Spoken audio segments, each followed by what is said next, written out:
Hi friends, welcome back to our channel. ఎలా ఉన్నారు అందరూ? ఈరోజు మనం ఇంకొక మ్యూజియంని చూడబోతున్నాము.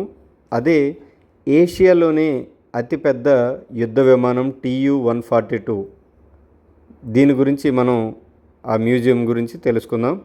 అండ్ ఇక్కడ మీరు చూస్తున్నారు కదా, వైజాగ్లో ఏవేవి ఫేమస్ లొకేషన్స్ ఉన్నాయో అవన్నీ కూడా ఒక దగ్గర మనకు చూపించడం జరుగుతుంది. అండ్ ఇక్కడ మనం చూస్తే ఈ యుద్ధ విమానాలు ఏవైతే ఉన్నాయో అవన్నీ కూడా అంటే భారతదేశం యొక్క సైనిక వ్యవస్థని మనం అక్కడ చూపిస్తున్నారు. అండ్ మనం ఇప్పుడు హెరిటేజ్ జోన్లోకి ఎంటర్ అవుతున్నాము. ఇక్కడ ఈ ఎయిర్ క్రాఫ్ట్కి సంబంధించిన డీటెయిల్స్ అన్నీ అక్కడ మనకు ఉండడం జరిగింది. ఇక్కడ మీరు చూసినట్లయితే ఇది ఒక ఎయిర్ క్రాఫ్ట్లా కనిపిస్తుంది. సో ఇదేంటి అంటే యాక్చువల్గా ఎయిర్ క్రాఫ్ట్ కాదు. అక్కడ స్టిక్స్ మీద వాటి యొక్క షేప్స్ని అలా పెట్టి దానికి ఆపోజిట్లో లైట్ ప్రొజెక్ట్ చేస్తే అది మనకు ఒక ఎయిర్ క్రాఫ్ట్లా కనిపిస్తుంది అనమాట. సో అది అండ్ ఇక్కడ మీరు చూస్తే దాని రియల్ ఎయిర్ క్రాఫ్ట్ మోడల్ చూపించారు. సో ఇదే బ్లాక్ బాక్స్. సో ఈ బ్లాక్ బాక్స్ మనకి ఈ ఫ్లైట్లో ఎంత ఇంపార్టెంటో మనం రీసెంట్గా జరిగిన ఇన్సిడెంట్లో కూడా చూసాము. సో అక్కడ మీరు చూసినట్లయితే అది బ్లాక్ బాక్స్ అని పిలిచారు, కానీ అది ఆరెంజ్ కలర్లో ఉంది.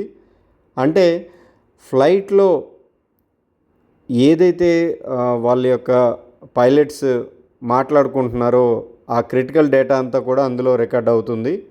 సో అదే మనకి బ్లాక్ బాక్స్, కానీ అది ఆరెంజ్ కలర్లో ఉంటుంది.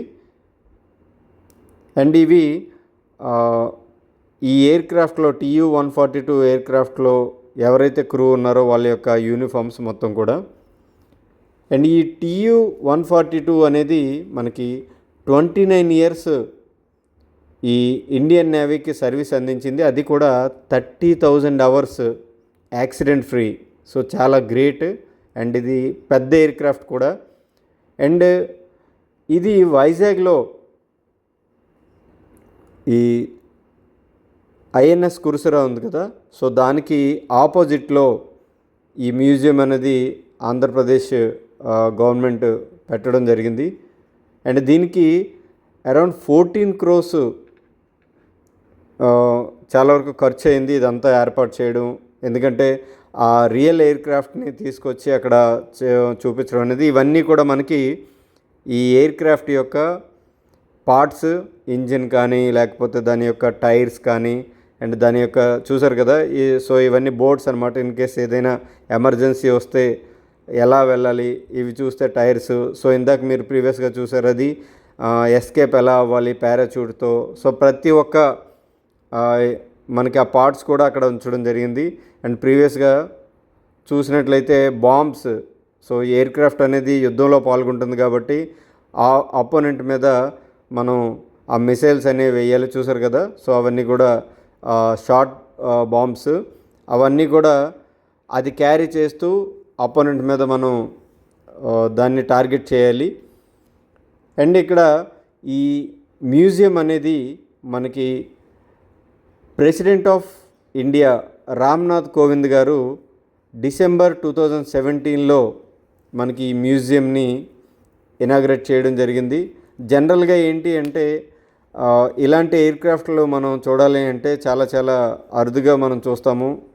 ఒక విధంగా చెప్పాలంటే మనకు ఛాన్స్ ఉండదు, కానీ ప్రజలకి వీలుగా ఉండాలి అనే దానికి ఈ ఎయిర్ క్రాఫ్ట్ మనకి అక్కడ మ్యూజియంగా, అంటే పిల్లలకు కానీ పెద్దలకు కానీ అందరికీ ఒక టెక్నికల్గా మనకు నాలెడ్జ్ రావాలి అని చెప్పి అది ఏర్పాటు చేయడం జరిగింది. సో అవన్నీ మీరు చూసారు కదా, ఆ క్రూ యొక్క డీటెయిల్స్ అండ్ ఈ ఎయిర్ క్రాఫ్ట్ ఏవేవైతే మెడల్స్ సాధించిందో సో అవన్నీ ఆ క్రూ యొక్క మెడల్స్, ఇవన్నీ ఈ ఫొటోస్ అన్నీ కూడా ఇనాగ్రేట్ చేసినప్పుడు ఫొటోస్. సో ఇవన్నీ కూడా ఇనిషియల్గా ఉన్న ఫొటోస్. కానీ 29 years without accident air craft ఉండడం అనేది చాలా చాలా గ్రేట్ విషయం. సో ఇప్పుడు మనం ఎయిర్ క్రాఫ్ట్ లోపలికి వెళ్తున్నాము. మా పాప మా బాబు చాలా ఫాస్ట్గా వెళ్తున్నారు. ఎలా ఉంది ఏంటి చూద్దాము అని. మీకు బయటికి చూస్తే కనుక ఇది నార్మల్ ఎయిర్ క్రాఫ్ట్ లాగే ఉంటుంది, అంటే విమానం లాగే ఉంటుంది. కానీ లోపల మనం నార్మల్గా అయితే ఈ సీట్స్ అవి ఉంటాయి, కానీ ఇందులో అలా కాదు.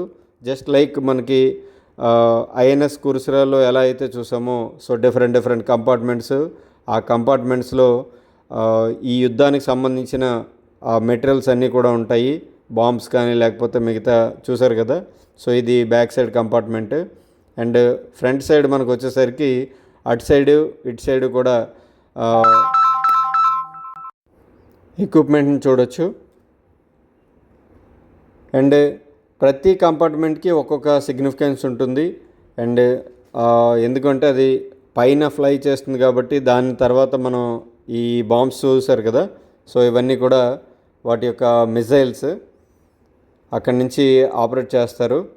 మనం ఆల్రెడీ చూసినప్పుడు కిందన ఆ మ్యూజియంలో డిఫరెంట్ పార్ట్స్ అనేవి ఎగ్జిబిషన్కి పెట్టారు. సో ఇది చూస్తే చాలా కంజెస్టెడ్గా ఉంటుంది, లైక్ మనకి ఐఎన్ఎస్ కుర్సురాలో ఎలా అయితే కంజెస్టెడ్గా ఉంది. ఎందుకంటే నెంబర్ ఆఫ్ ఎక్విప్మెంట్ని అది క్యారీ చేయాలి, నార్మల్గా అయితే పైలట్లా కాకుండా. సో వీళ్ళందరూ కూడా పైలట్స్ అండ్ సిగ్నల్ ఆపరేటర్స్. ఎందుకంటే అటువైపు నుంచి ఏం వస్తున్నాయి, సో ఆ కమ్యూనికేషన్ అనేది మనకు క్లియర్ కట్గా ఉండాలి కాబట్టి. అందులోని ఇది పెద్ద ఎయిర్ క్రాఫ్ట్ కాబట్టి సో ప్రాపర్ కమ్యూనికేషన్ కోసం అక్కడ ఉంటున్నారు. సో ఇక్కడ చూసారు కదా. సో ఇక్కడ కూడా చాలామంది ఆ సిగ్నలింగ్ కానీ లేకపోతే కమ్యూనికేషన్ గురించి కానీ పైలట్స్, ఇది మెయిన్గా చూస్తున్నారు కదా, చివరది పైలట్స్ అనమాట. సో పైలట్స్ కూర్చొని ఎయిర్ క్రాఫ్ట్ని ఆపరేట్ చేయడం జరుగుతుంది. చాలా హైట్లో ఇది వెళ్తుంది. మెయిన్గా ఇండియన్ నేవీకి బాగా ఇది సర్వీస్ అందించింది. ఇది మీరు చూసినట్లయితే బయట నుంచి ఎయిర్ క్రాఫ్ట్ ఎలా ఉంటుంది, జస్ట్ లైక్ మన నార్మల్ విమానంలాగే ఉంటుంది.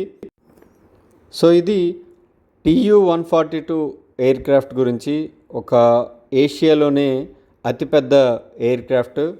సో మీకు నచ్చిందని అనుకుంటున్నాం ఈ వీడియో. ఇలాంటి టెక్నికల్ వీడియోస్ అండ్ మరిన్ని ఇంట్రెస్టింగ్ వీడియోస్ చూసారు కదా టాప్ సైడ్ నుంచి ఎలా ఉందో. So real air craft.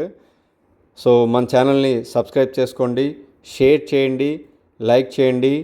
And అందరికీ ఎవరికైతే ఈ టెక్నికల్ వీడియోస్ ఉన్నాయో ఈ 3 మ్యూజియంల గురించి అందరికీ షేర్ చేయండి. Thanks for watching.